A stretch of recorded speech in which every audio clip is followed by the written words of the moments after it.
રાજકોટના ન્યારા પાસે જમીન વેચાણનો વિવાદ સામે આવ્યો છે। સત્તાધાર જગ્યાના મહંત વિજય ભગતે સેવકની જમીન વેચાણ કરાવીને કરોડો રૂપિયાનો ભ્રષ્ટાચાર કર્યો હોવાનો આક્ષેપ કરવામાં આવ્યો છે।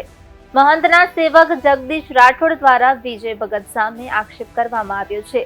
સેવકે આક્ષેપ કર્યો, મહંત અને સાધુ સમાજના ઉપપ્રમુખના કહેવા મુજબ જમીનનું 1,51 લાખ રૂપિયામાં વેચાણ કર્યું હતું। 4 મહિના વીત્યા છતાં હજી સુધી કોઈ રૂપિયા આપવામાં આવ્યા નથી।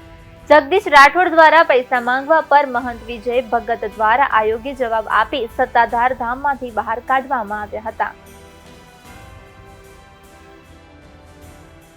હું સન છું। હવે એમાં વાસ્તવિકતા એવી હતી, અમારે 13 એકર જમીન છે।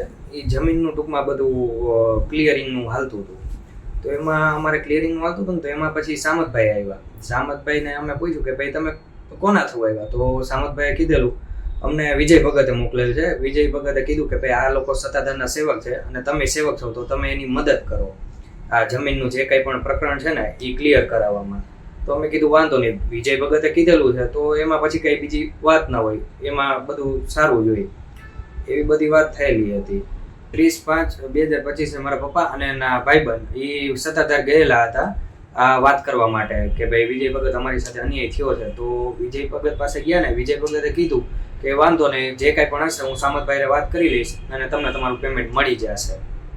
2 દિવસ પહેલા પણ અમે વિજય ભગત પાસે ગયેલા, તો અમને આખો દિવસ બેસાડ્યા। પછી સાંજે આરતીનો ટાઈમ થયો 7:30, એ આરતી પછી અમને 8 વાગે વિજય ભગત મળ્યા અને ત્યારે પણ એણે અમારી સાથે સરખો વ્યવહાર ન કર્યો, ખરાબ રીતના વ્યવહાર કર્યો કે ભાઈ તમારો પ્રશ્ન છે, તમારે જોઈ લેવાનું, હું આમાં ક્યાંય છો જ નહીં, એવા ટૂંકમાં બધા તોછડા જવાબ મળેલા, સરખો વ્યવહાર થયેલો જ નથી અમારી સાથે।